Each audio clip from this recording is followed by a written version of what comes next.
Hey guys, it's Milo and we're back with another Tool Tip Tuesday for STEMducate.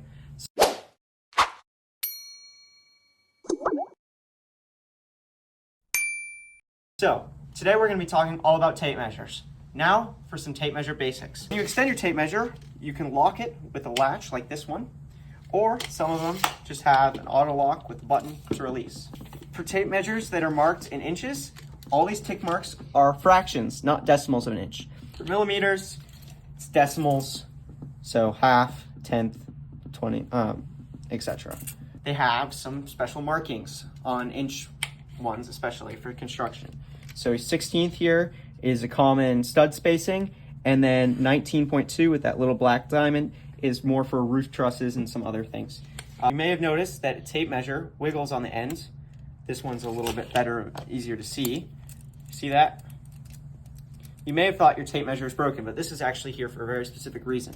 So if you're taking an external measurement, it has to wiggle to allow for 0 millimeters to be on the inside of that hook. And if you're taking an internal measurement, it has to be on the outside, so it has to wiggle in. You may have noticed that some tape measures have a notch here.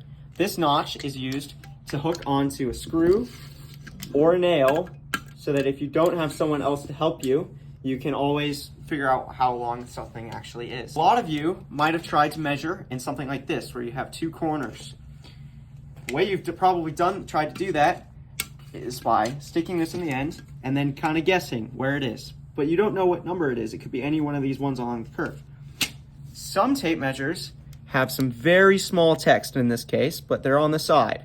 And it says, this one says plus 3 1/8 inch or plus 80 millimeters.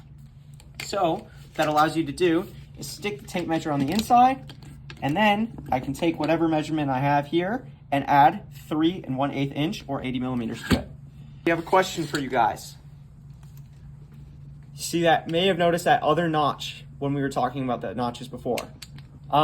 This one on the bottom, not the slot. What is that for? I can't figure it out. I can't Google, no matter what I Google, who I ask, I can't seem to come up with one single conclusion. So, if you know, leave an answer in the comments. Thank you guys.